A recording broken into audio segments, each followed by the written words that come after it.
자, 안녕하세요. 경제 읽어주는 남자 김광석입니다. 반갑습니다.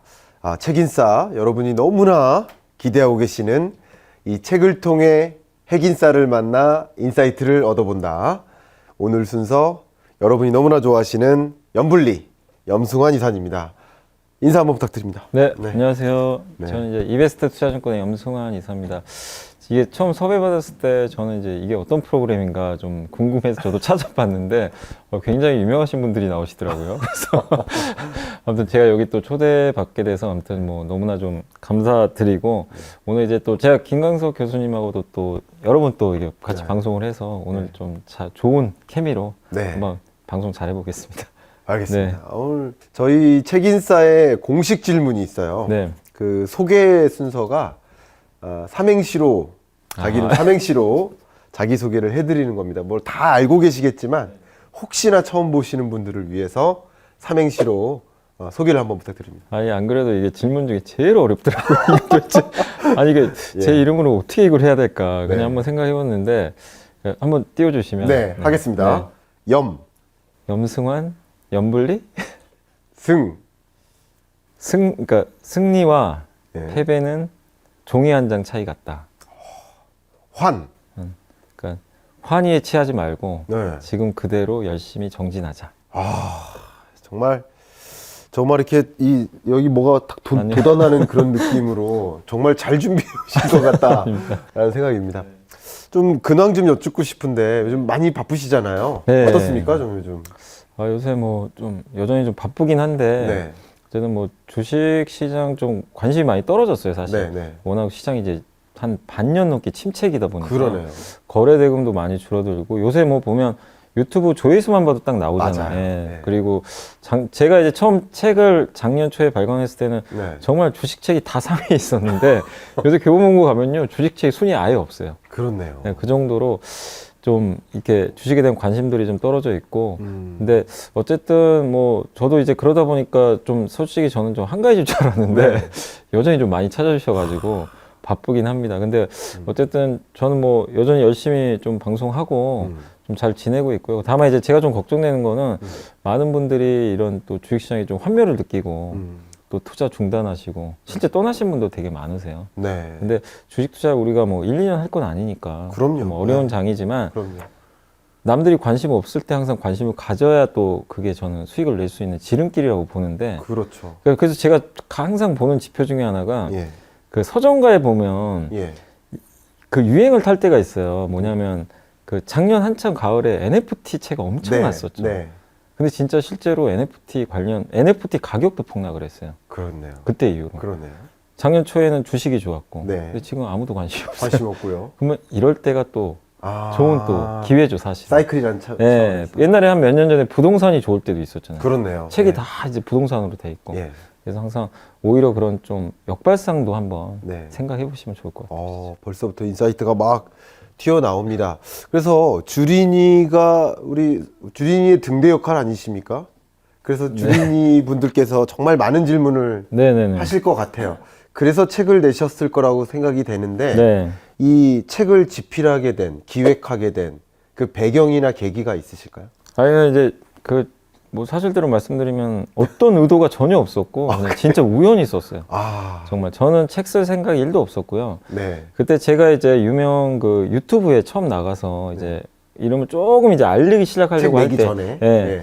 여기 출판사 대표님이 갑자기 이제 다짜고짜 저희 회사로 전화를 하셔가지고 네. 저 좀 보재요. 어. 근데 그때는 제가 그렇게 바쁠 때는 아니었어요. 그래가지고 알겠다고 그래서 이제 만났는데 책을 쓰자는 거예요. 네. 네, 그래서 근데 제가 이제 얘기했죠. 뭐 나는 아직 책 쓸 뭐 그 정도 그것도 아니고 네. 뭐제 이름 아시는 분도 거의 그렇게 많지 않은데 네. 근데 그분이 제가 쓰면 잘 될 것 같다는 거예요. 네. 네, 그러니까 그 주식 입문서가 별로 없었나 봐요. 그렇군요. 당시에 입문서를 한번 써보자. 왜냐 이 시장은 비어 있는데 네. 방송을 보니까 되게 설명을 좀 잘해주는 것 같다. 네. 그래서 초보자분들이 좋아할 스타일 같다고 그렇죠. 얘기를 했는데 저는 이제 그때는 쓸 생각이 없어 거절을 했는데 네. 근데 이제 계약금을 딱 주더라고요.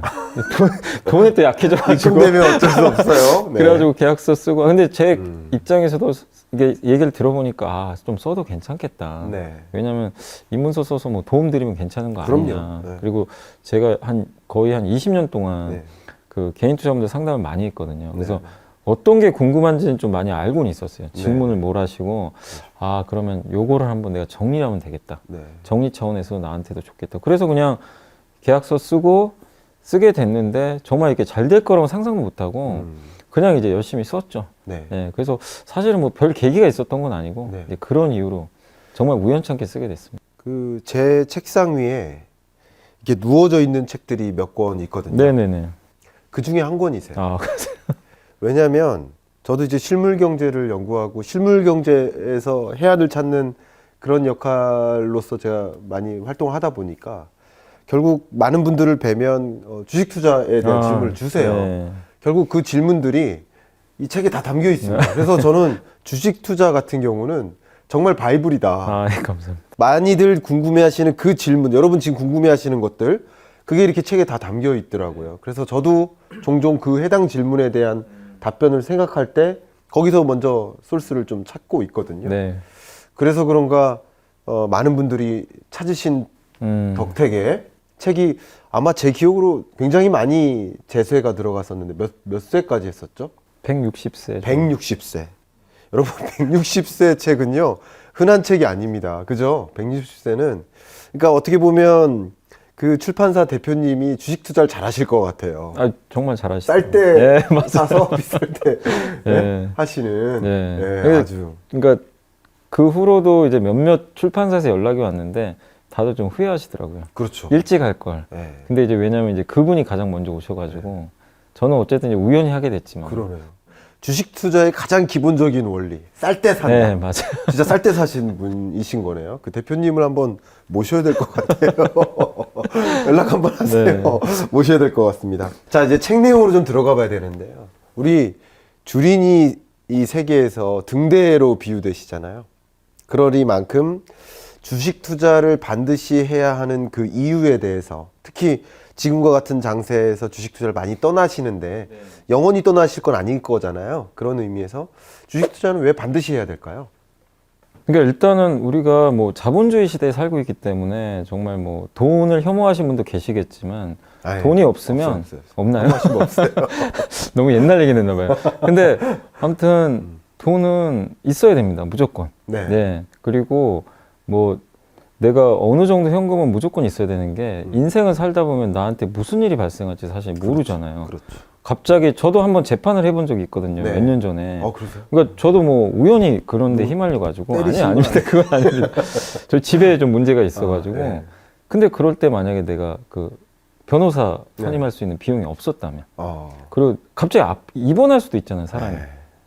근데 그럴 때 돈이 있어야 되고, 네. 그 다음에 지금 어쨌든 내가 집에서 뭐 월세를 살 수도 있고 전세도 살 수도 있고, 아무튼 뭐 내가 집을 구매할 수도 있지만 주거 목적으로도 돈은 필요해요. 그럼요. 예. 그리고 여러분이 뭐 소비를 해야 되니까. 네네. 그래서 돈은 소중한데 문제는 옛날에는 투자를 할 필요가 사실 별로 없었어요. 왜냐 금리가 너무 높았기 맞아요. 때문에 뭐 10%. 그러니까 한 10% 이자만, 그러니까 여러분들이 매달 100만 원씩만요. 그러니까 제가 계산을 해봤거든요. 네. 100만 원씩 그냥 적금 넣듯이. 근데 만약에 은행 금리가 10%라고 가정을 해볼게요. 네. 30년 후에 얼마가 되냐면 네. 은행 매년 10%를 주면은 네. 적금을 하면 그게 19억이 돼요. 아, 그거 계산해 보셨어요? 네, 저는 해봤어요. 예, 다 해봤어요. 복리로. 복리로. 아, 예, 예. 근데 지금 금리가 얼마죠? 1%, 1%. 예. 1%라고 하면은 얼마가 되냐면 그게 4억 정도 돼요. 아, 너무 격차가 벌어져요. 그러네요. 예, 근데 여기서 함정이 있어요. 예. 물가는 더 올라가요. 그렇죠. 금리보다. 예. 그러면 실제로는 그 4억이 손해보는 거예요, 사실은. 이거 핵심입니다. 예. 물가 상승률이 2022년 물가 상승률 한국은행의 전망치가 3.1%인데 금리가 그보다 낮아요. 그러면 내가 그냥 단순히 저축한다, 적금 든다 라는 얘기는 다른 말로 생각해 본다면 계속 돈을 까먹는 거죠. 맞아요. 정확한 맞아요. 말씀이세요. 그러니까 내 은행 계좌에 있는 건 원금은 그대로지만 네. 일정 부분 돈은 보태지죠. 이자가 그럼요. 있으니까. 네. 그렇지만 실질적으로는 나는 계속 까먹고 이 물가 상승이 지금 더 가팔라지고 있잖아요. 그렇죠. 요새 휘발유 가격. 네. 이 물가가 앞으로도 그러니까 이런 거죠. 앞으로 물가 안 오를 것 같다. 네. 뭐 그러시면 저축하셔도 되겠지만 음. 물가 상승 이상의 내 원금을 또 보장도 해야 되고 네. 그리고 지금 모든 소비 또 내가 뭐 어쨌든 집이라도 사기 위해서는 더 많은 돈을 좀 벌어야 돼요. 근데 옛날처럼 금리 10% 보장도 안 해주잖아요. 그렇죠. 그럼 거기서 내가 어떻게 해야 될 거냐 이거죠. 음. 투자를 안 할 수가 없어요. 네. 근데 투자의 정의를 내리면 뭐 많은 정의가 있지만 네. 투자가 좀 어려운 게 뭐냐면 네. 왜 못하냐면요. 지금 나의 현재 이거 있잖아요. 네. 이거를 희생해서 미래의 부를 그러니까 지금 현재의 부를 희생해서 예. 미래의 부를 이제 가져오는 행위거든요. 무슨 그렇게 얘기냐면 정의하시는구나. 뭐냐면 예를 들어 고3 수험생이 열심히 수능 공부하잖아요. 네. 놀고 싶잖아요. 그렇죠. 왜 그걸 희생을 하겠어요? 그거 투자거든요. 네. 나의 미래를 위해서. 음. 좋은 직장 얻고 내가 하고 싶은 거를 10년 후에라도 그래서 고3 그 시간에 뭐 놀고 싶은데 네. 그것도 투자잖아요. 네. 분명히 그것도 투자고 그렇죠. 방탄소년단이 인기 없었을 때 처음 연습생일 때 네. 어마어마한 노력을 했다고 들었잖아요. 네. 그 시간에 당연히 다 놀고 싶겠죠. 네. 왜 있겠어요? 너무 먼 비유 안 되셔도 될 것 같아요. 아니, 예. 이 자리에 앉아 계신 우리 연불리가 왜 핵인싸가 돼서 책인싸에 출연했을까? 이 자리에 왜 있을까? 굉장한 투자를 하셨을 거 아닙니까? 그죠? 그러니까 이제 이 모든 게 다 투자거든요. 그렇죠. 나중을 위해서. 그러니까 지금도 여러분들도 마찬가지예요. 꼭 돈이 아니더라도 지금 하고 있는 모든 것들 내가 하고 싶은 걸 안 하고 예를 들면은 내가 뭐 사실 자동차를 사고 싶은데 사실 그걸로 주식 투자를 한다거나 그것도 투자고 아니면 그렇죠. 저축이라도 하는 것도 투자거든요. 그럼요. 일종의. 예. 그러니까 미래에 나한테 뭐가 이득이 될 수 있는 행위를 하는 거예요. 사실 그렇죠. 현재를 희생해서. 근데 어렵죠. 대신에 네. 지금 시간도 내가 버려야 되고 그럼요. 그리고 그 투자라는 게 좀 불확실성하잖아요. 그렇죠. 미래를 어떻게 알겠어요. 그럼요. 그래서 너무 어려운 거지만 지금은 시대가 바뀌었기 때문에 네. 이 어려운 걸 여러분이 하셔야 되고 음. 그걸 해야만이 나중에 여러분이 또 편안하게 살 수가 있는 거거든요. 그래서 지금 그 투자를 너무 쉽게 생각하시는 분들이 그동안 많았는데 어쨌든 이제는 좀 투자를 안 할 수는 없는 시대로 지금 바뀌었기 때문에 저는 해야 된다. 그게 무조건 주식 투자만 하라고 권유는 안 해요. 네. 근데 무슨 투자든지 여러분이 안 할 수는 없는 시대가 됐다. 그렇군요. 예. 여러 가지 투자처들이 있겠지만 특히 우리의 소득의 증가 속도보다 이 자산 가치의 증가 속도가 더 빠르기 때문에 어쨌든 그냥 막연히 일만 하면 안 되겠다. 돈을 벌도록 해야 된다라는 말씀이시고 그런 관점에서 우리 주린이 여러분들이 가장 궁금해 하시는 것들이 많이 있을 겁니다. 아마 그 궁금한 특히 약 77개 정도의 예. 질문에 대해서 다 답변 드릴 수는 없지만 제가 질문을 대신 드린다면 우리 주린이들이 가장 많이 질문하는 77개의 질문 중에서도 가장 많이 질문하는 거 그게 뭘까요? 그러니까 꼭 뭐 책에 있고 없고를 떠나서 제일 많이 하시는 게 일단 제일 많은 뭐냐면요. 거? 궁금해집니다. 저는. 처음이 제일 많으면 뭐 사야 돼요? 뭐 사야 돼요? 좋습니다. 항상 그래요. 첫 마디가. 네. 그래서 지금 뭐 사요? 막 이를 질문을 하세요. 그렇군요. 근데 그 질문을 이제 하실 때 그거죠. 이제 내가 잘 모르니까. 네. 당연히 모르죠. 처음 하시는 분들은. 네. 근데 질문을 한번 바꿔서 해주셨으면 좋겠어요. 저는. 앞으로 가치가 증가할 기업이 어디예요? 이렇게 물어보는 거죠. 너무 좋은. 뭘 사야 될 게가 아니라 그러니까 뜬구름 잡는 그런 얘기보다도 주식 투자를 저는 권유하는 이유가 네. 주식은 가치 평가 가능해요. 그러니까 예를 들면 암호화폐는 네. 제가 이제 비유를 들자면 비트코인이 가치가 얼마인지 한번 여러분이 계산이 가능하세요 혹시? 이거 너무 그냥 추상적이잖아요. 네네. 화폐인데. 그러니까요. 그리고 예를 들면 내가 사는 아파트의 가치는 얼마일까? 네네. 그러니까 계산하기가 좀 어려워요. 어려워요. 구체적으로. 근데 이 삼성전자의 기업 가치는 계산이 돼요. 네네. 물론 틀릴 수도 있어요. 그럼요. 네. 근데 적정하게 뭐 이렇게 우리가 흔히 뭐 PER 뭐 이런 얘기도 하지만 이익 대비해서 몇 배 거래되면 적정하냐. 네. 뭐 삼성전자 50조 벌거든요. 네. 보통 거기에 10을 곱하면 기업 가치가 나와요. 보통 이제 우리가 그렇게 계산하는데 그럼 삼성전자 기업 가치가 500조? 네. 뭐 이렇게 계산할 수도 있는 거예요. 네. 그러니까 어느 정도 적정하게 우리가 계산이 가능하니까 네. 주식 투자를 할 때 객관적인 분석을 통해서 내가 할 수 있고 음. 예를 들면 삼성전자가 앞으로 요새 좀 삼성전자 좀 안 좋지만 예를 들면 갤럭시가 뭐 나중에 애플을 이길 수도 있고 네. 반도체 세계 또 1등이 돼서 잘해 나간다면 지금 50조를 버는데 네. 몇 년 후엔 100조 벌지 않을까? 이러면은 삼성전자의 기업 가치는 앞으로 몇 년 안에 이렇게 올라가겠다. 그럼 주가도 이 정도 이렇게 올라가겠지. 그러면은 주식을 사야 되잖아요. 지금 그렇죠. 싸니까. 그렇죠. 그러니까 그런 걸 질문하셨으면 좋겠어요. 앞으로 기업 가치가 좋아질 기업은 어디고 지금 물가가 오르는데 네. 예를 들면 피해를 보는 기업은 어딜까요? 이런 걸 해주시면 네. 훨씬 더 저도 대답하기도 좋고 네. 여러분들도 훨씬 더 디테일한 답을 얻을 수 있는데 그냥 막연하게 뭐 사야 됩니까? 자꾸 이렇게 물어보시면 네. 그리고 왜 그 답변을 하기 어렵냐면 투자자마다 성향이 다 달라요. 그럼요. 이분은 약간 작은 종목을 좋아하시는데 네. 저는 뭐 갑자기 삼성전자 얘기하면은 그냥 동문서답 하는 거거든요. 그럼요. 그래서 여러분들이 뭐 가장 많이 물어보는 것 중에 하나가 뭐 사야 되는데 네. 다음에 혹시 네. 저 말고 뭐 주식 전문가나 네. 그런 분들 만나시면 앞으로 좋아질 기업 가치가 증가할 기업은 어딘지 그걸 한번 물어보시면 너무 좋을 것 같아요. 너무 좋은 또 우리 주린이의 등대로서 질문하는 법도 어떻게 하면 좀 스마트하게 멋있게 질문할 수 있는지까지 갑자기 제 말씀 중에 어떤 그 현장이 떠올랐는데요. 한 10년 전인 것 같아요. 한 공공기관에 그 세미나가 열려가지고 저하고 저는 당시는 이제 현대경제연구원의 연구원이었고 그리고 한 증권사의 유명 증권사의 애널리스트 한 명이 갔었는데 그 세미나가 끝나고 다 같이 엘리베이터에 탄 거예요. 요만한 엘리베이터에. 그래서 이제 발제자 2명과 피발제자, 그러니까 어디언스들이 꽉 찼어요. 근데 그동안에는 질문 안 하다가 엘리베이터 사석이잖아요. 사석에 딱 타니까 이 엘리베이터에 있는 애널리스트가 한 명인 거잖아요. 그 증권사 애널리스트. 그 한 명한테 한 10명 정도가 똑같은 질문을 하는 거야. 뭐 사야 돼? 맞아요. 그러니까 이 사람이 가운데 있었는데 제가 잠깐 행위모사를 하겠습니다. 이렇게 자기 몸을 돌리면서 이거 사요. 이거 사요. 그러는 거예요. 참 멋있는 질문이 아닌 것 같다. 그렇게 생각했고 멋있게 답변하지 않는 것 같다.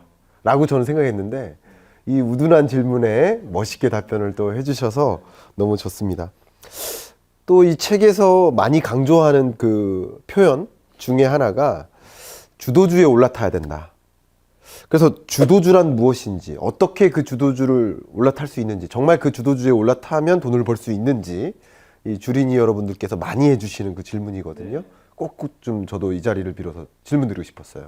주도주라는 거는 이제 우리나라와 미국은 좀 달라요.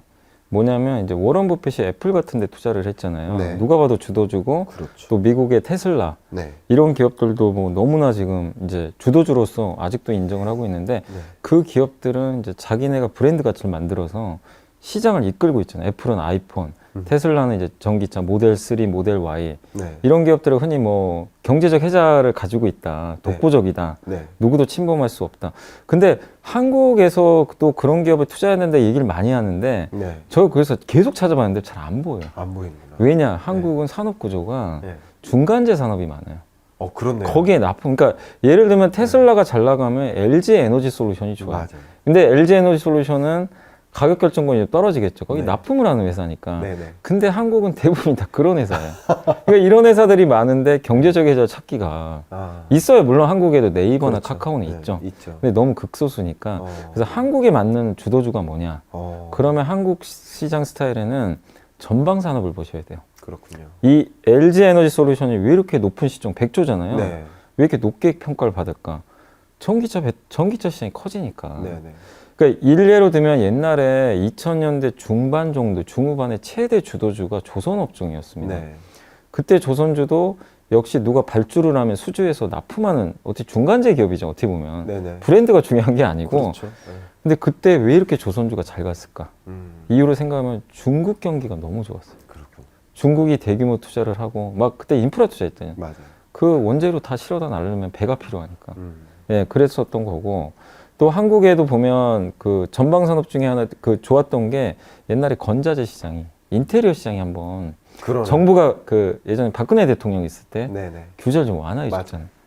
전방 시장이 열리니까 뭐 한샘이 그냥 날아다녔죠, 사실은. 네. 그래서 한국에 좀 투자할 때는 네. 이 회사가 가지고 있는 그 비즈니스 모델 있잖아요. 도대체 네. 이 회사 뭐 하러 왔나? 대부분 중간재인데 뭐 이렇게 아니면 브랜드도 있겠지만 그 안에서 전방 산업이 열리는지 안 열리는지 보셔야 돼요. 아, 이게 흔히 뚜껑 열린다 그러거든요. 네. 그럼 그게 열리는 산업이 있으면 그건 주도주가 될 가능성이 높아요. 가장 최근에 그 주도주로 제일 많이 갔던 게 통신장비 회사예요. 네. 혹시 몇 년 전 2019년도에 5G 막 기지국 설치한다 얘기 많이 들어보셨죠? 네. 그때 한국의 KMW가 1년에 8배가 올랐어요. 그렇군요. 그때는 증시가 하락하는 장인데 혼자 8배 가고 있었어요. 네. 왜냐 기지국 설치를 하니까 통신사가 거기 납품을 하거든요. 그렇네요. 되게 단순한 아이디어예요. 그렇죠. 근데 대신에 이런 주도주를 좀 초기에 발굴하면 되게 좋아요. 그래서 항상 어느 산업이 좋아질까 이거를 우리 한국에서는 기업보다 어느 산업이 커지지 지금 전방 산업 이걸 항상 고민을 해보세요. 그렇군요. 그러니까 예를 들면 이제 앞으로 아파트 많이 짓 거 아니에요. 네. 이게 꼭 주도주가 된다는 얘기가 아니라 아파트 공급을 그동안 못 하다가 이제 앞으로 좀 많이 늘릴 것 같아요. 그럼요. 그럼 건설업종이나 건자재는 일단 위가 열린 거죠. 그렇죠. 예, 그런 것도 하나의 예시거든요. 그렇죠. 그런 거 생각해 보시되 다만 중간재 산업의 한계상 브랜드 가치가 그렇게 높진 않기 때문에 전방 산업이 언젠가 꺾인단 말이에요. 그렇군요. 그 시점을 잘 보고 계셔야 돼요. 그래서 네. 저는 주도주에 올라타라는 말을 뭐 인정은 하지만 네. 뒤늦게 올라타는 순간 낙마해 버려요. 진짜 조심하죠. 왜냐하면 비싸요 또. 이미 다 알고 있으니까. 그러네요.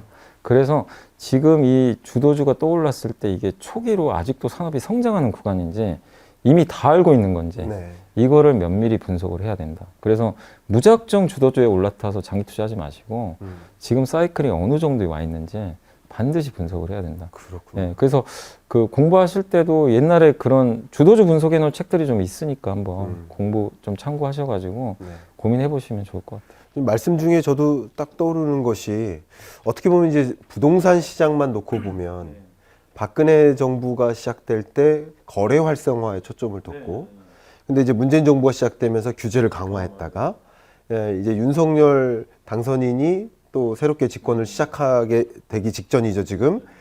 그러면서 또 거래 활성화에 초점을 두. 그럼 당연히 리모델링 수요, 초과 증축 허용 이런 규제 완화가 있으니까 그런 것들이 예상될 텐데 그럼 이게 주도주라고 생각한다면 이것도 윤석열 당선인께서 집권을 시작하는 그 시점과 언제쯤 이게 고점이 되는지 이런 맞아요. 주도주도 그 시점을 좀 봐가면서 네. 의사결정을 했으면 좋겠다. 그러니까 미국은 애플은 뭐 그런 타이밍이 중요한 건 아니고 그냥 독보적이니까. 그러는 거고. 근데 우리나라는 너무 그런 이제 정부 정책, 네. 대기업의 이런 부분에 따라서 너무 변동이 심하니까 맞아요. 무작정 장기 투자는 좀 지양하자. 그걸 좀 주의사항으로 꼭 말씀드리고 싶어요. 우리나라의 전체 수출 규모에서 완제품 수출 규모, 소비재 수출 규모가 15%밖에 안 됩니다. 예. 그러니까 우리나라는 어떻게 보면 자동차를 파는 나라가 아니라 자동차 부품을 파는 나라 이렇게 해석하는 게 맞는 것 같고요.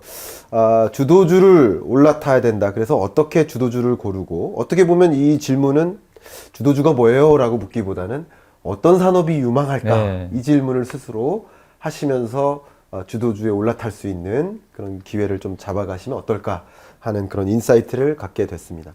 책 내용에 좀 집중해서 네. 우리 염승환 이사님께 질문 드리고 싶은데 주식 투자, 직접 투자 혹은 뭐 ETF와 같은 간접 투자 뭐 두 가지를 비교해서 제시를 해놓으셨더라고요 책에다가. 네. 그래서 이 각각이 무엇이고 우리 주린이 여러분들께 우리 등대로서 무엇을 더 선호하시는지까지 한번 말씀해 주시면 좋겠습니다. 저는 일단은 그 주식 투자를 지금 이제 어쨌든 투자의 세계에 처음 들어오셨다면 네, 일단 직접 투자를 하셔야 된다고 생각해요. 좋습니다. 모든 경험을 해봐야 되거든요. 그럼요. 근데 내가 직접 투자도 안 했는데 간접 투자까지 고를 상황이 안 돼요. 일단 내가 직접 투자를 해서 본인의 일단 먼저 뭐냐면 스타일을 좀 파악을 하셔야 돼요. 투자를 근데 그냥 모의 투자는 절대 하지 마세요. 모의 투자는 내 네. 돈이 들어간 게 아니라서 그렇죠. 그걸 느낄 수가 없어요. 어, 거기서 모의 투자로 100억을 벌건 네. 100억을 까먹어도 내 돈 아니거든요. 그러니까 아무 도움이 솔직히 안 돼요. 도움이 안 되는군요. 전혀 안 돼요. 그래서 단돈 10만 원이든 100만 원이든 그걸 잃을 수도 있지만 그래서 좀 먼저 공부를 하라는 거잖아요, 항상. 그렇죠. 그렇지만 어쨌든 그런 것들을 공부를 하시면서 직접 한 주라도 네. 뭐 삼성전자 한 주라도 사보시고 네. 그러면서 주식이 이런 원리로 움직이는구나. 네. 직접 투자를 했더니 근데 만약에 내가 10만 원을 투자했는데 예를 들면 어떤 종목이 막 반토막이 나가지고 5만 원 됐으면 네. 마음 아프잖아요. 그렇죠. 근데 그런 것도 느껴보는 거예요, 사실은. 그러네. 근데 내가 그걸 감당할 수 있는 분도 계세요. 주식은 불확실해요. 반토막 났다가 다시 몇 배 오르기도 하고 그렇죠. 테슬라도 그랬거든요. 네. 그러니까 그런 걸 직접 내가 경험하면서 아 나는 진짜 주식하고 안 맞는다. 네. 단 1%라도 빠지니까 진짜 못 견디겠다. 아, 이런 분도 계세요. 근데 그런 분이라면 간접 투자로 돌아가면 돼요. 그렇군요. 그래서 먼저 해보고 나의 성향은 뭔가 나는 좀 위험을 즐기는 성향인지 뭐 즐기는 분은 없겠지만 좀 받아들일 수 있는 성향인지 아니면 난 진짜 위험 나 도저히 못 견디겠다. 근데 투자를 안 하면 도태되니까 네. 그런 분들은 이제 ETF 같은 아니면 뭐 펀드에 맡겨도 돼요. 그렇죠. 사실 요새 뭐 우리 한국 펀드도 괜찮으니까 네. 그래서 그런 경우에 한번 최소 2년 정도는 해보셔야 돼요. 1년 한다고 된 건 아니고 네. 보통 많은 이 고수분들이 한 3년 정도는 얘기를 하시더라고요. 근데 한 최소 2년은 해보시고 나는 간접 투자가 맞는 것 같다. 아무리 그런 분들 계세요. 공부 아무리 해도 안 되는 분들 계세요. 진짜요. 진짜 계시더라고요. 알겠습니다. 네. 근데 그런 분들은 그러면 너무 스트레스 받지 마세요. 뭐 네. 스트레스까지 받으세요. 그러면 차라리 ETF 우리 그 코스피 지수를 지수만 추정하는 그럼요. 상품도 있잖아요. 네. 그대로 그러면 그런 ETF 상품을 매달 사는 거예요. 뭐 100만 원씩. 제가 실제 계산해 봤거든요. 네. 예를 들어 코덱스 200 ETF 아시죠? 네. 그게 우리나라 코스피 지수를 그대로 가요. 네. 지수가 1% 오르면 똑같이 그 가격은 1% 오르고 빠지면 똑같이 빠지는데 코덱스 200이 그 삼성자산운용에서 2003년에 처음 만들었어요. 네. 그때보다 지금 가격 그때 아마 5천 얼마였어요. 지금 얼마냐면 4만 얼마 정도 합니다. 그렇군요. 네. 그럼 많이 올랐죠. 연평균 수익률 계산해 봤어요. 네. 9에서 10% 나요. 네. 네. 그 우여곡절을 겪고도 연평균으로는 네. 9에서 10%예요. 네. 훨씬 은행 이자보다 높잖아요. 그럼 내가 만약에 매달 100만 원씩만 넣었어도 공부 하나도 안 해도 네. 수익이 좀 나요. 근데 그럼요. 앞으로 그런다는 건 아니지만 그런 좋은 방법도 있어요. 간접 투자로는. 그래서 한번 직접 투자도 해 보시면서 성향에 맞게 간접 투자도 한번 고민을 해보자. 예. 이 주식 투자에 입문하시는 분들로서 내가 뭘 좋아하는지를 알아야 되잖아요. 나를 먼저 알아야 되잖아요. 그러니까 내가 위험 추구형인지 안전 추구형인지 정말 얼마 떨어지면 불안해서 못 맞아요. 견디는 사람인지. 그러니까 사실 불안해서 못 견디는 그런 분이 주식 투자해가지고 얼마 번들 네. 더 이른 거가 될 맞아요, 수도 있잖아요. 맞아요. 그런 면에서 나를 한번 디파인해 보는. 근데 나를 디파인하는 과정이 모의 투자가 아니라 단돈 10만 원이라도 실전 투자로서 나를 정확히 파악을 하고 간접 투자를 선택할지를 결정하면 좋겠다. 너무 좋은 조언이십니다. 자, 두 번째 또 질문 드리고 싶은 게 많이들 이제 주린이 분들이 주시는 질문인데 성장주와 가치주 이게 각각 무엇인지 어디에 투자를 해야 되는지 이 질문 많이 주세요. 한번 설명해 주시겠습니까? 이게 좀 약간 어려울 수 있는데 뭐냐면 이제 주가라는 게요. 뭐냐면 이 두 가지에 의해서 움직여요. 뭐냐면 이익 곱하기 밸류에이션이라고 그러니까 멀티플이라는 용어로 PER을 써요. 네. 그러니까 주가는 이익 곱하기 PER인데 네. 이 이익은 아실 거잖아요. 뭐 이익 늘면 당연히 주가 오르겠죠. 그렇죠. 근데 PER이 도대체 뭘까? PER은 이제 개념이 뭐냐면 지금 버는 돈에 이 회사가 몇 배 거래되냐. 아까 제가 삼성전자 얘기했지만 삼성전자가 1년에 50조 벌죠. 지금 만약에 시가총액이 회사의 크기거든요. 네. 거래되는 크기인데 그러면 500조에서 이익으로 50조를 나누면 10이 나오죠. 그렇죠. 네, 그게 PER이라는 그렇죠. 겁니다. 근데 테슬라는 이 PER이 100에서 거래되고요. 네. 삼성전자 지금 10에서 거래돼요. 네. 아니 테슬라는 왜 100이고 그러면 이익 대비 걔는 왜 100배지? 삼성전자 왜 10배밖에 안 줘? 네. 애플은 한 20 몇 배 줘요. 이 차이가 어디서 날까? 네. 그 기업의 미래 가치나 그러니까 복합적이에요. 그렇죠. 한마디로 그냥 사람으로 치면 네. 그러니까 여러분이 만약 자식들이 있다면 고등학생 자녀가 한 두 분 있다면 공부를 잘해요. 한 그 큰아들은 네. 예를 들면 네. 쟤는 뭐 서울대 연고대 갈 것 같고 나중에 대기업 갈 것 같아. 그리고 여러분이 생각하는 그 자기 아들이나 딸의 점수를 매겨보세요. 네. 미래의 점수 당연히 높게 나오겠죠. 네. 근데 그 막내 아들이나 네. 막내 딸은 맨날 놀아요. 그럼 실제 쟤는 그러신 거 아니에요? 쟤 커서 뭐가 되려고 그러지? 그럴 거 아니에요. 그럼 점수를 아무리 높게 주고 싶어도 못 주는 못 줘요. 거죠. 네. 근데 그걸 이제 사람을 빗대서 한 거지만 그게 PER입니다. 그렇죠. 그러니까 미래 이 친구가 얼마 정도로 성장을 할까 정확히 계산은 안 되지만 그 매력도예요. 매력도. 기업도 똑같아요. 이건 시장 참가자들이 결정할 문제입니다. 그렇죠. 그래서 이익 곱하기 PER 이 둘 다 올라가면 너무 좋은데 그렇죠. 이익을 먼저 보는 걸 우리가 가치주라 그래요. 가치. PER은 뭐냐면 스토리. 성장 스토리를 우리가 이제 PER로 빗대서 그러니까 테슬라가 왜 100배 받을까요? 아직은 돈을 아주 많이 벌진 않지만 테슬라 지금 하는 걸 보니까 야 앞으로 전기차 시대 올 텐데 얘가 다 먹는 거 아니야? 그러면 이제 게임 끝났네. 그렇죠. 그래서 높게 줘요. 근데 현대차는 PER이 지금 몇 배인 줄 아세요? 몇 배죠? 7배밖에 안 돼요. 아, 무슨 얘기냐? 어. 아, 현대차를 봤을 땐 아, 전기차 만드는데 네. 저 내연기관에서 전기차를 어떻게 넘어가지? 고민스러운 거예요. 안 줘요, 점수를 높게. 그러니까 테슬라와 이 간격차가 있는 거죠. 그래서 테슬라는 성장주라 그러고 현대차는 이익은 많이 내요. 네. 그래서 가치주라고 합니다. 그래서 이게 아직은 좀 어려울 수 있지만 항상 주가를 생각할 땐 이 두 가지 이 교집합에 의해서 네. 오르락 내리락 하거든요. 그렇겠네요. 그러니까 현대차는 이익을 우선히 보고 있고 미래 가치를 안 봐요. 테슬라는 이익보다는 미래 가치를 봐요. 근데 주가가 많이 오르는 건 이 미래 가치가 올라가요. 확 이렇게 올라갑니다. 무한정 주게 돼요. 그렇죠. 네.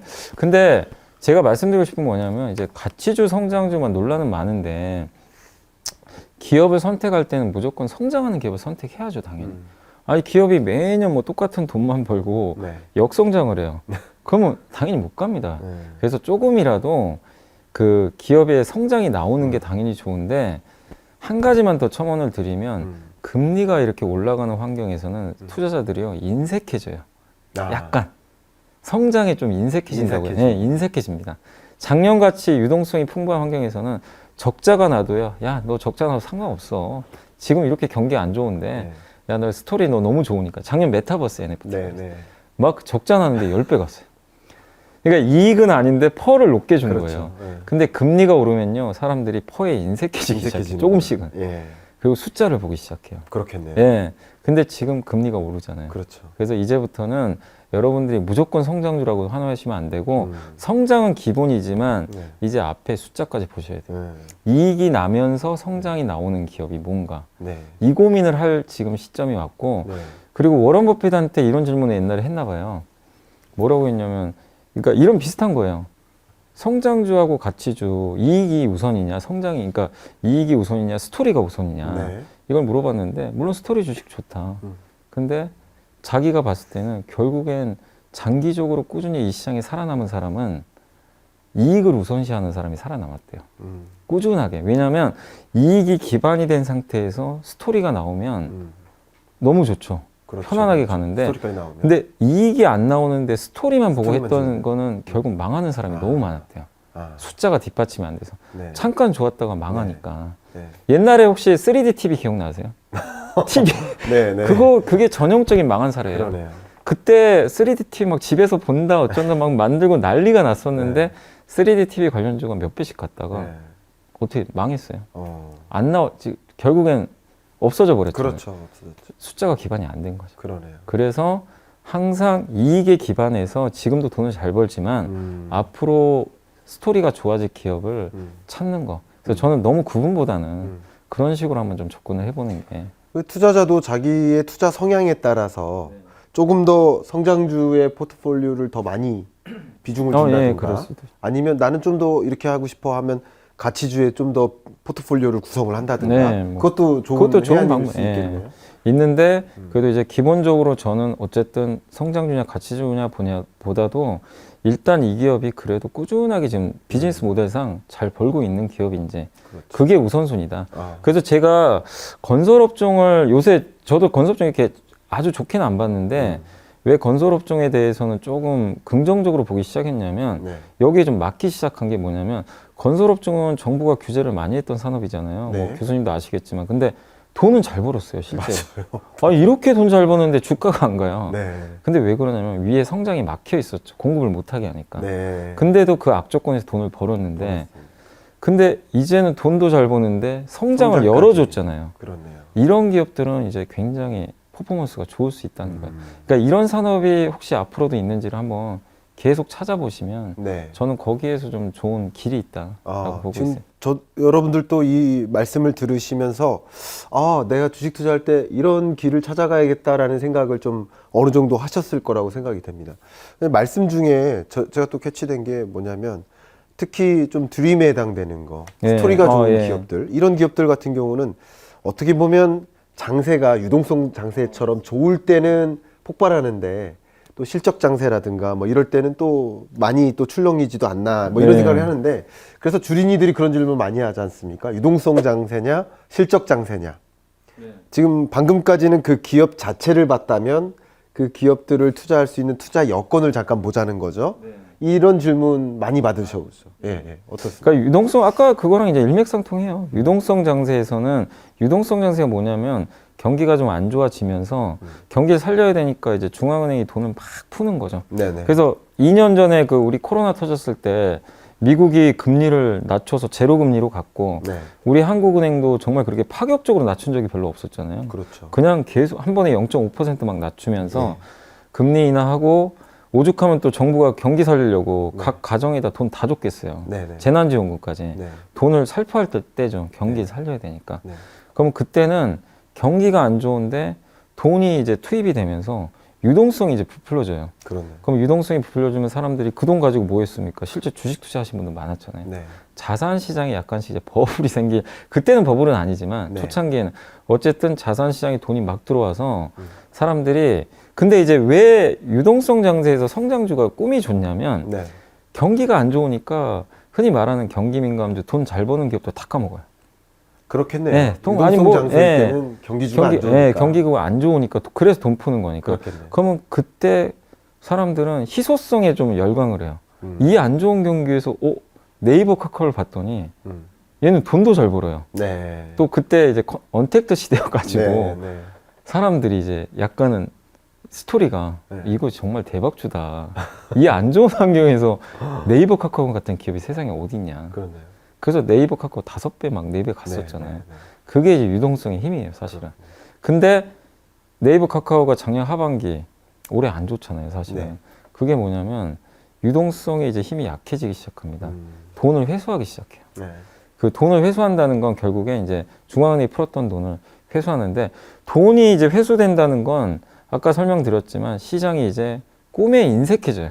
음. 예. 그리고 보통 돈을 회수할 때는 경기가 좋아질 때 회수를 하게 됩니다. 경기 이제 좀 살아날만 하잖아. 그렇죠. 예. 그러면 사람들이 꿈에서 현실을 봐요. 이제 기업 실적 좋은 걸로 좀 약간씩 바뀌기 시작해요. 그래서 보통 실적 장세에서는 되게 간단해요. 실적이 개선되는 종목들이 그러네. 좋아져요. 그래서 그쪽으로 이제 시장의 심리가 쏠리게 됩니다. 쏠리죠. 그래서 올해 1분기 들어와서 여러분들 보시면 이 안 좋은 장에서도요. 실제 실적이 잘 나오는 기업들이 주가 퍼포먼스가 너무 좋았어요. 근데 작년에 메타버스나 NFT나 게임주들이 꿈을 안고 갔지만 주가 다 반토막 났거든요. 예. 유동성 장세, 실적 장세로 넘어가니까. 그래서 그걸 우리가 정확히 캐치하기는 어렵지만 이렇게 많이 풀렸던 거를 어느 날 갑자기 물가도 오르고 금리도 오르면서 중앙은행들이 자 이제 좀 금리를 서서히 좀 올려봐야 될 것 같은데 이런 코멘트들을 줄 거예요. 그때부터는 좀 꿈보다 실적으로 조금씩 여러분들이 네. 스타일을 바꿔가시면 된다. 근데 지금은 분명한 실적 장세가 시작이 됐고 그렇죠. 여러분들이 꿈보다는 꿈도 있으면 좋지만 우선순위는 좀 실적을 먼저 보시고 하시면 좋을 것 같다. 이렇게 말씀드리겠습니다. 결국 기업 안과 기업 밖을 같이 보시면서 그 해당 장세에 맞는 종목을 고르시면 또 성공할 수 있겠다라는 그런 말씀을 주신 것 같아요. 이쯤에서 제가 책인싸를 통해 드리는 공통 질문이 있습니다. 날카로운 질문 시간입니다. 여러분이 이미 찐으로 인정하고 계시는 분이지만 이 날카로운 질문에 얼마나 잘 소화를 하시는지를 보시고 여러분 스스로 찐으로 인정하실지 여부를 결정해 주시면 좋겠습니다. 뭐 지금 말씀 중에도 있고요. 책에서도 여러 가지 주린이들이 나누는 그 질문 속에서도 보니까 책을 보다 보니까 기술적 분석도 해야 돼요. 재무제표도 봐야죠. 또 시장도 봐야 되죠. 정말 할 것들이 굉장히 많습니다. 이렇게 여러 가지를 해가면서 자기 시간 많은 걸 투자해가면서 시간과 비용을 많이 투자해가면서 그 투자 성공을 위해서 달려나가고 있는데 근데 그렇게 많이 투자해서 까지 주식 투자를 해야 되는 건지 어떻게 생각하십니까? 이거 진짜 좋은 질문이신 것 같은데 네. 저도 그런 질문 좀 많이 받거든요. 네. 너무 공부할 게 많다. 그렇죠. 실제로 그래요. 근데 이거예요. 공부는 하면 할수록 좋아요. 시간 되시면 이제 두루두루 하시면 진짜 좋긴 한데 결국 나는 시간도 부족하고 어느 걸 그러니까 이거죠. 공부해도 그러니까 뭐 수능 공부할 때도 그렇고 다 마찬가지잖아요. 네. 우선순위를 생각을 해야 돼요. 그렇죠. 어디를 내가 집중을. 근데 이건 답은 정해져 있어요. 네. 아까 우리 처음에 일부 시간에 물어봤잖아요. 뭐 사야 돼요? 근데 제가 뭐라 그랬죠? 기업 가치가 증가할 기업이 뭐예요? 앞으로 좋아질. 그럼 결국 뭐죠? 기업을 분석하는 공부를 하셔야 돼요. 그렇죠. 그게 우선순위예요. 차트보다 기업 가치가 증가하면 주가는 따라서 갑니다. 그럼 그걸 내가 분석할 줄 알아야 되잖아요. 네. 그래서 기업 가치를 내가 어떻게 분석을 할지, 뭐 애널리스트분은 정말 어렵게 하라는 게 아니라 내가, 그러니까 예를 들면 그 우리 한국에 뭐 예를 들면 뭐 갑자기 생각나지만 CJ 제일제당을 한번 볼게요. 네. 제일제당 누구나 아는 음식료 회사인데 네. 그 회사의 사업 보고서를 보면요 나와 있어요. 매출 비중 같은 거. 그렇죠. 그러면 CJ 제일제당에서 가장 많은 걸 차지하는 게 가공식품. 뭐 여러분이 좋아하시는 비비고 만들어 하거나 그게 있고 이 회사는 또 뭐냐면 사료 첨가제도 해요. 되게 다양한 사업을 많이 합니다. 네. 그러면 그런 비즈니스 모델을 알고 있다면 이 회사는 앞으로 이 비비고 만두라든가 가공식품이 앞으로 많이 팔린다거나 이러면 좋아지겠죠. 네. 그리고 사료 가격이 올라가면 더 좋을 수 있고 네. 요새 사료 가격이 많이 올라가요. 그죠? 요새 막 갑자기 우크라이나 전쟁 터져가지고 맞아요. 내가 그런 비즈니스 모델을 좀 알고 있다면 어느 상황이 와도 적절하게 할 수가 있어요. 지금 상황에서 이 회사 괜찮겠구나. 네. 지금은 또 안 좋겠구나. 네. 이런 것들을 판단이 가능한데 대부분이 가장 쉽게 생각하는 차트부터 공부를 하세요. 네. 매매 어떻게 하는지. 이거부터. 근데 기본은 주식 투자 기본은 기업 가치가 증가하는 기업을 내가 발굴을 하는 게 일단 우선순위예요. 그렇네요. 그래서 비즈니스 모델을 알아야 됩니다. 그래서 그거를 BM이라 그러잖아요. 그렇죠. 그래서 정성적인 분석이라 그래요. 정성적인 건 뭐냐면 이 회사의 어떤 비즈니스 사업 구조를 공부해서 앞으로 이 회사가 어떻게 될 거냐, 음식료 사업은 어떻게 될까, 이걸 꾸준히 고민. 그리고 미국에 지금 CJ 제일제당이 지금 투자를 많이 해놨어요. 네. 미국에서 지금 비비고 만두가 대박이 났다고는 하더라고요. 근데 이게 앞으로도 잘 될지 그런 거에 대한 고민. 이건 약간 이제 스토리텔링도 있을 수도 있어요. 맞아요. 그런 거 하나랑 두 번째가 정량적 분석이 있어요. 숫자 공부. 네. 재무제표입니다. 재무제표를 통해서 이 회사의 몇 년치 업력을 알 수 있잖아요. 그동안 돈 잘 벌었구나. 꾸준하구나. 그래서 이 회사가 지금 앞으로도 돈을 얼마나 벌까. 재무제표 이걸 통해서 알 수 있고, 그리고 안전한 기업인지 부실한 기업인지 우리가 알 수 있잖아요. 재무제표 보면 그렇죠. 부채가 많은지, 그리고 불황에 강한 기업인지, 이렇게 인플레가 이렇게 너무 높을 때 가격 전가가 가능한 기업인지, 이거는 재무제표 분석을 해보시면 알 수 있어요. 물론 어렵죠, 처음에 하기는. 근데 우선순위를 이 두 개로 좀 놓고 좀 먼저 하셨으면 좋겠어요. 그러니까 재무제표 공부, 책 많아요. 좋은 책들 많으니까 재무제표 공부, 그 다음에 사업보고서 공부, 이 두 가지, 이 기업이 도대체 뭐 하는 회사인지, 맞아요. 이 두 가지를 면밀하게 먼저 한 다음에 그 다음에 이제 매매 공부도 하고, 이게 나가면 좋은데 이게 반대로 되신 분들이 너무 많으세요. 격까지만 하다가 그럼 많죠, 할게. 그러니까 할 게 많은 네. 것 같죠. 근데 이 두 개부터 먼저 한 네. 다음에 하시라는 거예요. 네. 다른 건 다 격까지 가면. 여러분 인사이트 얻으셨죠? 그 두 가지를 우선순위에 둔다면 정말 많은 투자가 들어가는 게 아니기 때문에 네. 소위 이제 주식 투자를 내가 그 기업의 주인이 된다라는 의미로 해석을 한다면 지금 여미사님께서 말씀하신 그 두 가지 당연히 하고 들어가야 되는 거죠. 네, 맞습니다. 여러분 뭐 땅 살 때 그냥 누구 말만 듣고 사세요? 아니잖아요. 네. 그 상황도 보고 이거 앞으로 오를지 다 보는 것처럼 주식 투자를 한다. 그건 역시 그 기업의 주인이 된다라는 것이기 때문에 어떤 기업에 내가 올라타야 될지, 어떤 기업과 내가 동업을 해야 될지라는 것을 선택할 때는 그 두 가지 정도는 반드시 공부를 하시면서 하시면 내가 이렇게 많이 투자하고 투입하는 건 아니겠구나.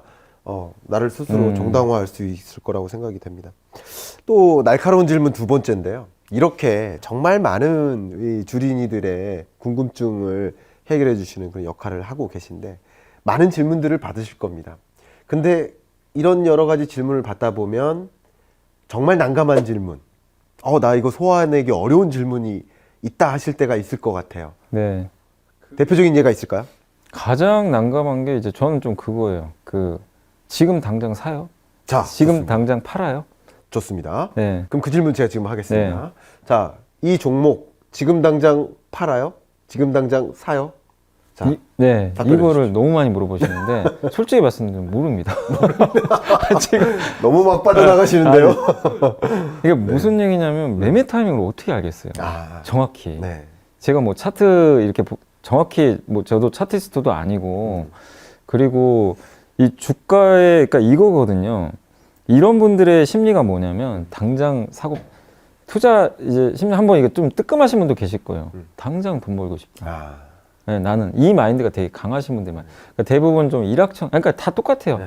이걸 뭐 부끄러워하지 마시고 주식 투자 처음 하신 분들 다 똑같아요. 네. 지금 사서 당장 난 많은 돈 벌고 싶다. 음. 1년 후에 돈 벌고 싶은 분 별로 없어요. 지금 당장. 지금 당장. 근데 그게 왜 위험하냐면 대부분 이건 연예인 분들도 아마 제가 이제 저도 여러 방송 나가다 보니까 연예인 분들 이렇게 이게 한번 물어보는 똑같은 뭐, 질문인데 뭐 연예인분들이 진짜 많이 맞아요. 주는 질문이 네. 이거예요. 물어봐요. 음, 대부분 실패하신 분들 많으신데 남의 얘기 듣고 사세요. 맞아. 아, 뭐 누구 어떤 연예인이 이거 줬는데 네. 처음에 어떠냐면요. 다 돈 벌어요. 아, 그거 했는데 지금 당장 이게 들어가서 했더니만 어마어마한 수익이 난 거예요. 근데 결국 나중에 그 기업 자기가 공부 안 하고 산 거잖아요. 맞아요. 언젠간 다 까먹어요. 네. 네. 근데 그 일확천금 마인드가 강해서 그래요. 대부분. 근데 처음부터 아까 말씀드렸잖아요. 내가 기업 분석, 지금 당장 성과가 없더라도 단 하나라도 내가 삼성전자라도 제대로 재무제표, 시간이 6개월 걸리더라도 네. 제대로 분석을 하면 그거 하나만 마스터하면요. 다른 기업 다 분석할 수 있어요. 그렇죠. 진짜요. 다 응용 맞아요. 가능하니까. 맞아요. 그렇게 한 다음에 천천히 투자하시면 점점 우리 뭐 3, 40년 투자한다고 생각했을 때 성공하는데 사람들은 남의 얘기 듣고 그래서 지금 당장 사? 그리고 물렸어요. 아 이거 안 좋은 것 같은데 지금 당장 팔아요. 여기로 가요. 자꾸 매매 이렇게 네. 돼요. 돼요. 네. 근데 그걸 어떻게 알겠어요? 네. 삼성전자 내일 오를지 네. 한 달 후에 오를지. 네. 근데 삼성전자, 현대차가 2, 3년 후에 이럴 것 같습니다. 예측은 할 수 있어요. 그렇죠. 어느 네. 정도 합리적으로. 예. 예. 그러니까 이거죠. 삼성전자 앞으로 2, 3년에 어떻게 될 것 같으세요? 이렇게 물으면 답이 쉬워요. 네. 당장 어떻게 해야 돼요? 이건 저도 진짜 모릅니다. 당장을 대신에 2, 3년 후로 네. 말을 바꿔서 질문하시면 좋겠다. 네. 생각이 근데 너무 눈앞의 것만 지금 당장에 이것만 보려고 하시니까. 근데 진짜 그 누구도 맞출 수 없고 제가 이게 적절한지 모르겠는데 좀 하나 무서운 얘기를 해드리면 그 미국의 유명한 투자 중에 딱 두 명을 좀 대면 제시 리버모어하고 그 워런 버핏은 다 네. 아시잖아요. 워런 버핏은 정말 장기 투자하잖아요. 이런 타이밍 안 되잖아요. 네. 사서 그냥 꾸준히 갖고 가고 복리 효과 누리시는데 제시 리버모어는 타이밍 재시는 분이에요. 그렇군요. 주도주에 올라타고 차트 보고 근데 그분이 결국엔 돈도 많이 벌었는데 몇 번의 파산도 겪었어요. 그렇군요. 어떻게 보면 생이 결국 나중에 자살을 했어요. 아, 미국에서 단기간에 제일 많이 버신 분이 제시 리버모어예요. 이게 의미하는 게 크다는 거예요. 아무리 많은 돈을 그렇게 단기에 내가 맞춰서 벌어도 결국엔 운도 많이 작용하거든요. 사실 네. 단기 타이밍이라는 거. 그래서 여러분들이 이 시장에서 꾸준히 성과 내고 싶으시면 네. 타이밍 보지 마시고 네. 이 기업이 앞으로 진짜 이러이러해서 좋아질 것 같은지 네. 이거를 꼭 한번 계속 고민하셨으면 좋을 것 같아요. 많은 분들이 당장 사요, 당장 팔아요 라는 질문을 하실 때 그 질문에 대한 답변을 받자마자 당장 팔 것도 아니에요. 맞아요. 질문에 대한 답을 받자마자 당장 사지도 않아요. 심지어 여러분 그 질문을 가지고 이 영상을 보실 때 여러분이 너무나 좋아하시는 이 연불리께서 뭔가 조언을 주셨는데 여러분이 이 영상이 나가자마자 30분 만에 보셨다. 근데 그 영상이 일주일, 2주일 전에 제작된 겁니다. 그러니까 당장 사요, 당장 팔아요라는 그 질문에 대한 답을 찾고자 유튜브를 봐서도 안 된다는 네, 거죠. 맞아요. 왜냐면 그 유튜브에서 설명하는 그 컨텐츠 크리에이터가 하는 그 이야기조차 나하고 당장이라는 시점하고 안 맞다는 안 맞아요. 거죠. 예, 도저히 안 맞다는 그런 면에서라도 저는 꼭 그런 조언을 저도 드리고 싶은 마음입니다. 자, 여러분들 지금 계속 이 책인싸를 통해서 여러분이 너무나 좋아하시는 연불리님을 모시고 등대와 같은 불을 밝혀주시는 연미사님의 말씀을 듣고 계십니다. 자, 제가 첫 번째로 이 세 번째 편에서 드리고 싶은 질문이 이 투자자의 마음가짐이에요. 특히 항상 좋을 수는 없고 항상 나쁠 수는 없기 때문에 우리도 스스로 주기를 타는 것 같아요. 그래서 특히 슬럼프를 경험하실 수가 있을 텐데 그럴 때 어떤 것들을 우리가 기억을 해야 될까? 이 투자의 대가로서 좀 등대로서 조언을 좀 주셨으면 좋겠습니다. 그러니까 슬럼프를 겪는 거는 어쨌든 크게 한 번씩 이제 손해를 볼 때가 있잖아요. 그렇죠. 그죠? 뭐 장이 좋고 나쁘고 떠나서 네. 또 투자하다 보면 실수도 해요. 나는 정말 좋아서 이 기업을 샀는데 네. 그 실제로 이제 제가 이제 오늘 아침 제 이제 매일 3프로 TV를 나가니까 거기 이제 김동완 프로님이 네. 그 얘기를 하시더라고요. 롯데쇼핑이라는 기업을 하셨는데 네. 너무 좋게 봤대요. 네. 롯데쇼핑을. 예.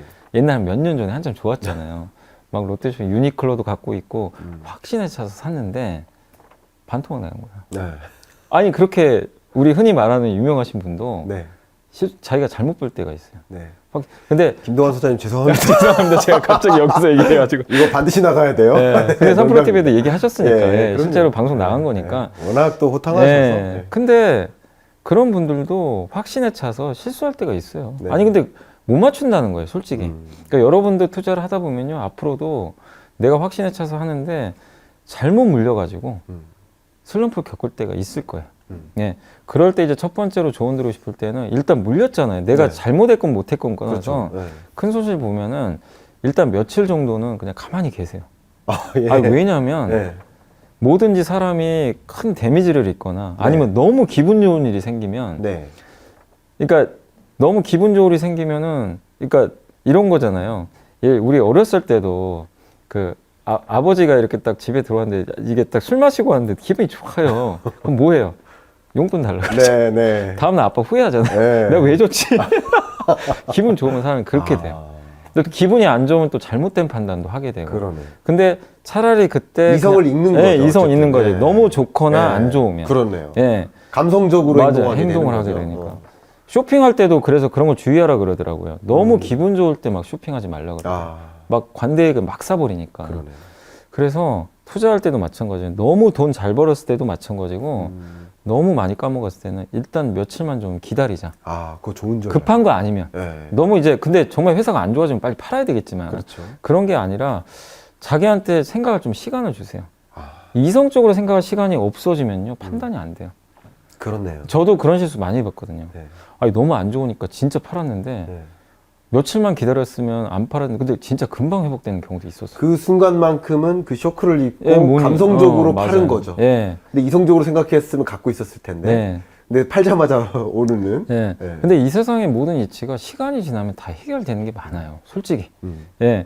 그러니까 저도 성격이 처음에 이제 누가 뭐 전 뭐라고 하거나 뭐 댓글 안 좋은 거 달리거나 그러면 그날은 기분 안 좋은데 이 사람 며칠 지나면 또 다 까먹어요. 다 그래요? 까먹고 아, 그냥 내가 또 이건 잘못했구나. 네. 그래서 또 받아들이게도 되고 사람이 뭔가 시간이 지나면 관대해지더라고요. 그렇네요. 근데 대부분 그런 경우 하셨을 거예요.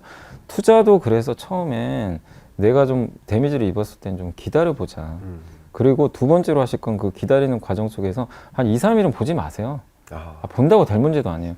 근데 이제 어느 정도 내가 이성을 좀 찾았으면 두 번째로 하실 게 내가 왜 샀지? 네. 이걸 고민해 보는 거야. 왜 이 기업, 샀는지에 네, 대한 이 기업을 산 질문을- 이유가 있을 거 아니에요. 네, 네. 뭐든지 남의 네. 추천을 받았건 그렇죠. 내가 뭐 아까 그 김동완 소장님 자꾸 죄송합니다. 괜찮아요. 네. 근데 롯데쇼핑은 사셨잖아요. 그 이유가 있을 거 아니에요. 그렇죠. 이유가 있 예. 내가 이걸 왜 샀는지 분석을 하는 거예요. 근데 내가 생각은 반대로 갔어요. 아이디어가 틀렸어요. 네. 그럼 답은 나왔어요. 그렇네요. 정리하면 돼요. 예. 깔끔하게. 예. 근데 내가 생각한 아이디어가 안 틀렸고 네. 예를 들면 요새 막 전쟁 난다 그러면 뭐 났잖아요. 뭐 안 좋잖아요. 이 기업은 문제가 없는데 뭐 주변 외부 변수 때문에 뭐 폭락하고 난리가 시장 때문에 빠지기도 하잖아요. 그렇죠. 버텨야죠. 기업이 망한 게 아니잖아요. 그렇죠. 내가 잘못한 것도 아니에요. 그러네. 아니 푸틴을 원망해야죠 이럴 때. 그죠? 푸틴 탓이잖아요. 푸틴한테 악플 다세요. 네, 그런 경우는 네. 어쩔 수 없는 거잖아요, 상황이. 내가 잘못한 것도 아니고. 그래서 이성적으로 그럼 판단을 내려서 내 잘못 아니다. 버티고, 오히려 더 싸졌어요. 더 들어갈 수도 있어요. 그렇네요. 네, 오히려 전화위복의 기회가 생기기도 해요. 그래서 실제로 그렇게 해서 돈 버신 분도 많으세요. 그래서 제가 이제 순서를 알려드렸지만 데미지를 입었을 때는 며칠만 좀 기다려보자. 당장 생각하지 말고 그리고 며칠 지나서 내가 이성을 찾으면 내 아이디어 내가 왜 샀지? 이거 생각하고 그 아이디어가 틀렸으면 일단 정리. 어쩔 수 없어요. 정리해서 다른 아이디어를 찾아보시고 왜냐면 회복할 기회 많습니다. 앞으로도. 근데 내 아이디어가 맞으면 좀 끝까지 가져가자. 그렇고. 그래서 저는 말씀드리고 싶은 게 여유를 갖고 시간이 모든 걸 다 해결한다. 네. 급하게 하지 말자. 이걸 좀 음. 말씀드리고 싶어요. 2022년 1분기 그리고 2분기 초반까지 좀 좋지 못한 이런 장세 속에 슬럼프를 느끼시는 분들 계실 텐데 많으실 거예요. 그런 분들께서 이 조언 좀 잘 되새기시면 좀 도움이 되지 않을까 생각합니다. 한 가지 질문을 좀 더 해드리고 싶은데요. 이 책을 보니까 이 중요한 목차, 중하반 목차 중에 하나가 주식 투자 꿀팁 한 10가지 정도가 이렇게 쭉 나와 있더라고요. 다 말씀하시면 안 되고요. 그냥 하나만. 주식 투자하는 데 있어서 꿀팁 요거 하나만큼 여러분들께 알려주고 싶다. 꼭 강조하시는 거 하나 해주세요. 그러니까 주식 투자할 때 많은 분들이 너무 많은 막 이런 여기저기 막 그 남의 얘기 듣고 이런 분들이 많으신데 그냥 여러분들이 네이버만 활용하셔도 돼요. 네이버가 사실은 보물창고예요. 왜냐하면 거기에 공시부터 다 네, 나와 있어요. 네. 그냥 활용을 안 하세요. 네. 네이버 금융 말씀하시는 네, 거죠? 네이버 금융 보면은 네. 그래서 거기서도 정말 기업의 모든 데이터가 다 나와 있거든요. 그러게요. 그러니까 제가 재무제표 얘기를 했는데 이거 좀 팁이라고 하긴 그렇지만 네. 너무 멀리 돌아가세요. 네. 막 왜 복잡하게 막 찾으려고 그러시고 뭐 어디 보물창 뭐 보물이 숨어 있나 네. 그게 아니라 삼성전자 아니면 뭐 여러분이 갖고 계신 기업들 네이버에 딱 검색만 하시면 거기 보면 네이버에 주가 나오고 밑에 재무 정보 나와요. 맞아요. 그거 한번 꼭 클릭하셔가지고 거기서 내가 지금 그 이 선택한 기업이 작년도 실적 다 나와 있잖아요. 네. 잘 벌었나? 네. 그리고 내년 실적 전망도 나와요. 그렇죠. 애널리스트들이 추정을 해놓으니까 네. 그것만 봐도 내가 힌트를 알 수 있어요. 아 작년에 못 벌었는데 올해는 예상보다 실적이 잘 나오네. 그걸 보고 내가 또 참고를 해가지고 좀 더 공부해서 투자를 더 할 수도 있고. 그러니까 네이버라든가 이런 좀 좋은 사이트들이 좀 있거든요. 이런 데를 좀 활용하셔가지고 여러분들이 투자를 좀 단순하게 하시는 것도 좀 좋을 것 같아요, 저는. 네. 그렇군요. 또 마지막으로 좀 조언스럽게 좀 주시면 좋겠는데 우리 투자자 여러분들이 어떤 투자자가 되었으면 좋겠다. 아니면 아직 투자를 시작하지 않으신 분들께도 투자자가 되고자 한다면 어떤 투자자가 됐으면 좋겠다. 이렇게 조언해 주신다면요?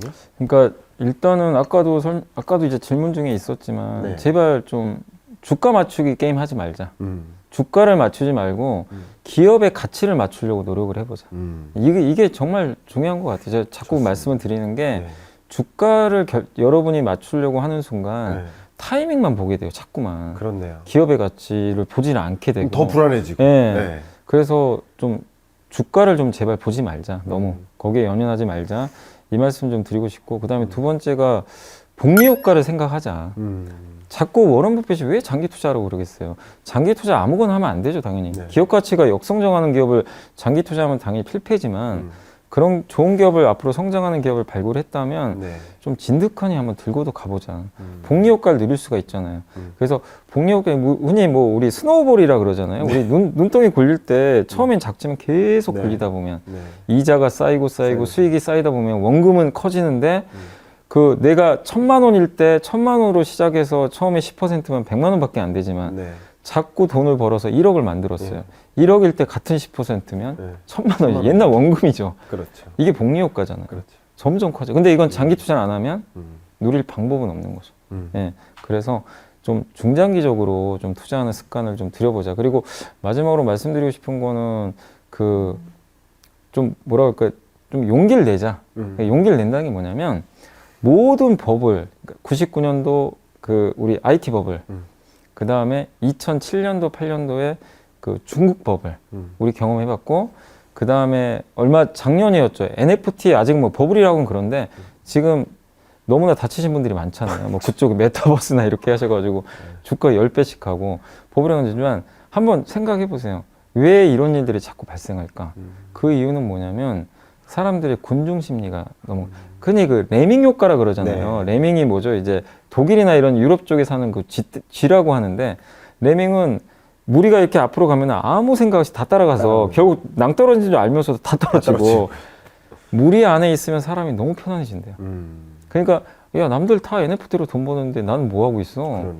그래서 NFT로 가요. 네. 편해요. 거기 있으면. 여기 다 여기가 다 가니까. 근데 그때 당시에 막 은행주 막 이런 거 있죠. 막 성장도 안 하고 다 저기 버림받고 있었어요. 네. 근데 NFT로 가신 분은 그때 재밌었죠. 그렇네요. 지금 어떻게 됐죠? 음. 완전히 뒤바뀌고 전세가 역전됐어요. 그러니까 좀 군중 심리를 피하자. 남이 다 좋다고 해서 막 이렇게 흥분해서 가는 건 다 버블이 생겨요. 그렇네요. 그래서 내 자산은 거의 반토막 나는 경우가 많고, 그래서 좀 용기를 내서 남이 안 가는 쪽에서 한번 기회를 포착해 보자는 거예요. 야, 남이 지금 안 보는 게 뭐지? 좋은 제안이신데요. 여기서 이걸 보셔야 돼요. 네. 그래서 남이 뻔히 아는 데서 어떻게 큰 수익이 나갔어요. 이미 시세가 났는데. 네. 그거보다 남이 안 보는 게 지금 뭐가 있을까? 예를 들면 지금 좋다는 게 아니라 이건 하나의 예시예요. 지금 음식료 업종 투자를 잘 안 하세요. 네. 아니 주가가 잘 안 가요. 사료는 가요. 이제 곡물가 오르니까. 근데 그걸 이용해서 뭐 고추장 만들고 된장 만들고 이런 기업들은 지금 어떤 상황이냐면 곡물가는 오르는데 그걸 가지고 만드는 가격 정가를 지금 못 하잖아요. 작년에 한번 올렸기 때문에. 네. 지금 주가들이 바닥에서 팍팍팍 기고 있어요. 아니 사람들이 관심도 없어요. 네. 이거 피해주야. 음. 근데 이런 생각도 해보는 거죠. 하반기에는 전쟁 끝나고 곡물가가 정상화되면 네. 이 기업들은 가격을 올려놨어요. 어떻게 될까? 아. 좋아질 수도 있는 거죠. 근데 많은 사람들이 지금 사료만 봐요. 지금 야 사료가 답이야. 네. 얘네는 곡물가 오르면 바로 정가할 수 있대. 네. 돈 잘 벌 거야. 네. 주가 엄청 올랐어. 네. 이걸 할 거냐? 남들이 지금 아무도 관심 안 보는 이거 사면 욕하는 음식료의 저기 저 그런 회사 살 거냐? 네. 저는 결국에 답은 여러분이 한번 고민해 보세요. 음. 큰 흐름에서 승자는 저는 남이 안 보는 쪽으로 먼저 들어가신 분이 좀 맞다라고 보고 있어요. 네. 뭐 책인싸에 모신 핵인싸께서 이렇게 좋은 투자자로서의 조언 이런 것도 주셨기 때문에 우리에게도 어떻게 투자를 해야 될지 어떤 본질 혹은 어떤 투자 심리, 투자 판단 이런 여러 가지 면에서 도움이 많이 되는 것 같습니다. 이제 거의 이 북토크를 마무리할 시간인데요. 마무리할 때 공통된 또 질문이 있습니다. 네. 아우트로 질문인데요. 제가 오늘 대화를 나누면서 생각했습니다. 네, 네. 미리 생각해 오지 않았습니다. 네. 김광석이 생각하는 염승환이란 저는 염승환은 주도주다. 주도주. 마음에 드십니까? 아유 너무 감사합니다. 네. 지금 계속 1시간여 동안 말씀 주셨던 그 내용들을 보면 시장을 좀 보고 또 유망한 산업이 무엇인지를 보고 그리고 그냥 막 흔들려가면서 막 불확실하게 이렇게 투자하는 것이 아니라 탄탄하게 재무제표도 좀 보고 공부도 좀 하고 스스로 물고기 잡는 방법을 좀 파악했으면 좋겠다라고 말씀해 주시는 이 인사이트를 통해서 저는 염승환은 그냥 주도주다 그런 생각을 했는데 아유 감사합니다. 너무 감사합니다. 네 그렇게 하고요. 두 번째 아우트로 공통 질문입니다. 책을 통해서 꼭 전달하고 싶은 강력한 메시지 그걸 10글자 내로 소화를 하셔야 됩니다. 네 부탁드립니다. 공짜 점심은 없다. 공짜 점심은 없다. 네. 네. 전 무슨 말씀인지 딱 와닿는데요. 네. 그래도 부원 설명 네. 조금 해주신다면? 그러니까 이 세상에 정말 쉽게 없는 건 하나도 없어요. 그러니까 네. 제 책도 어쨌든 뭐 읽는다고 무조건 투자에 성공하는 건 아니지만 저의 노하우를 담아놓은 거잖아요. 근데 어떤 책도 다 마찬가지예요. 네. 저자의 노하우를 뭐 15,000원 정도 되는 가격에 여러분들이 담을 수 있는 거잖아요. 그렇죠. 근데 그런 노력도 안 하신 분들 되게 많으세요, 사실은. 투자하시면서. 네. 정말 뭐 제 책만이 아니라 정말 좋은 책들이 서점에 많이 있습니다. 그래서 공짜 점심 없으니까 이런 책들 가지고 진짜 공부하셔가지고 정석대로 투자하시면 저는 거기에 길이 있다고 생각하거든요. 그래서 그런 의미에서 좀 공부하자는 의미로 좀 말씀드렸습니다. 공짜 점심은 없다라는 말씀을 하셨습니다. 제가 책에서도 이렇게 봤는데요. 보니까 염이사님 3프로TV에 매일 전 매일 나갑니다. 매일 나가셔요? 네. 예. 매일 몇 시쯤에 나가시죠? 제가 한 8시 50분부터 출연을 해요. 출연을 하니까 네. 대략 한 저도 8시 반까지는 네. 가시는 거네요. 자, 매일 이렇게 3프로TV를 가시는데 자, 나에게 3프로TV란? 나에게 3%팀. 이걸 좀 고민을 해봤는데, 네. 뭐라고 해야 되냐면, 전 약간 이제, 메이저리그? 이거 뭐냐면, 왜 그러냐면, 저는 이제 3% 나가기 전에도 저 나름대로 계속 열심히 하고는 있었어요. 그렇죠. 근데 어떻게 보면 이제, 3%를 가면서 메이저리그로 약간 승격된 그런 그러시구나. 느낌. 정말 유명한 채널이잖아요. 저도 뭐 거기 출연할 걸 상상도 못 했었고, 예전에는. 근데 어쨌든 이제 김동완 소장님이 좀 감사하게도 저를 좀 이렇게 하셔가지고 이제 1군으로 간 거죠, 어떻게 보면은. 그래서 저는 좀 이제 메이저리그에 좀 데뷔를 했다. 아. 그런 의미로 좀 3프로. 3프로 TV는 메이저리그다. 네, 네. 김동완 소장님 아무리 욕해도 괜찮을 것 같습니다. 그죠? 네. 네. 또 이 주식 투자의 등대 역할을 하고 계신데, 자, 염승환에게, 나에게 주식이란? 저는 이제 선생님? 왜 선생님이냐면 주식이 그냥 인생 같아요. 주식이라는 것도. 주식은 인생. 저도 주식을 통해서 제 인생이 바뀌었잖아요. 사실 저도 뭐 그 주식 증권업에 종사할 걸 상상도 못했었지만 네. 어쨌든 그 증권업에 들어오게 됐고, 근데 이 증권업을 통해서 또 이 유튜브 뭐 3프로나 이런 좋은 채널을 만나면서 또 한 단계 제 인생이 완전히 바뀌어 버렸고, 네. 그리고 책이 뭐 저는 그 감히 어떻게 1등 할 거로 제가 상상을 해봤겠어요. 베스트셀러로. 네. 그러니까 그런 것도 이제 그러네요. 제 인생에서 결국 주식을 이렇게 접하게 되면서 제가 된 거잖아요. 그렇죠. 근데 이제 어쨌든 주식은 저한테 많은 걸 알려주는 것 같아요. 이런 것도 있지만 어쨌든 주식도 굴곡이 있잖아요. 그렇죠. 굴곡이 있는데 제 인생도 마찬가지인 것 같아요. 저도 정말 힘들었던 적도 있고, 주가처럼 네. 이렇게 안 좋았다가 또 어마어마하게 성장했다가 또 지금 시장 안 좋아지니까 당연히 지금은 좀 떨어지죠. 네. 예, 그런 것처럼 인생이나 주식이나 다 비슷한 것 같아요. 근데 그 주식을 통해서 저는 인생을 좀 배웠기 때문에 좀 선생님이라고 네. 말씀을 좀 드립니다. 주식은 나의 인생이다. 주식은 나의 선생님이다. 네. 정말 말씀 속에 아주 진전성이 묻어 나옵니다. 마지막 질문입니다. 이제 소감인 건데요. 책인싸에게 처음 출연하셔가지고 오늘 대화를 한 시간 정도 나눠본 그 소감을 여쭙도록 하겠습니다. 나에게 책인싸란? 책인사란 나에게 뭐 좋은 자다. 조언자다. 좋은 자. 이제 어드바이저라고 해야 될까요? 그렇죠. 그러니까 저도 이제 여러분들한테 어드바이스를 좀 오늘 해드렸지만 네. 이 방송을 통해서 저도 이런 얘기를 하면서 저한테도 도움이 되잖아요. 그렇죠. 제 스스로도 한 그럼요. 번도. 그러니까 저도 좀 복 받았다고 생각하는 게 뭐냐면 제가 느낀 게 뭐냐면 방송 많이 하면 좋은 게 하나 있어요. 강의하면서. 네. 제가 아는 지식을 머릿속에 완전히 넣게 돼요. 강연을 하는 순간. 그렇죠. 한 번 더 언급을 하면서. 맞아요. 그래서 저한테도 좋은 이제 이 책인싸를 통해서 이런 뭐 많은 말씀 해드렸지만 이 프로그램을 통해서 저한테도 좋은 어드바이저가 됐다. 이 책인싸가 그렇게 말씀드리고 싶습니다. 너무너무 감사한 말씀이고요. 저도 사실 뭐 많은 채널에 많은 방송에 이제 출연을 하고 있지만 저는 그냥 사실은 준비 없이 평소 몸으로 그냥 가거든요. 예. 근데 제가 시청자들께 꼭 보여드리고 싶어요. 잠깐 한번 제가 쳐도 될까요? 우리 염이사님 이렇게 방송 많이 출연하시고 여러분 정말 이 주식 투자계 아이돌인데 그냥 당연히 책에 있는 내용 갖고 질문했으니까 그냥 맨손으로 오실 줄 알았는데 이렇게 빼곡하게 작성해가지고 오셨습니다. 이렇게, 그러니까 결국 이제 이 책인싸란 좋은 자다, 아니면 뭐 선생님이다, 뭐 이런 종류의 말씀 계속 하신 것처럼, 매사에 이렇게 성실하게 또 임하시다 보니까 우리 책인싸의 중요한 또 핵인싸로서 초대되신 게 아닌가 생각이 됩니다. 오늘 귀한 말씀 정말 감사하고 저도 정말 많이 이 주식 투자에 대해서 배울 수 있는 시간이 되었습니다. 감사합니다. 네, 감사합니다. 감사합니다.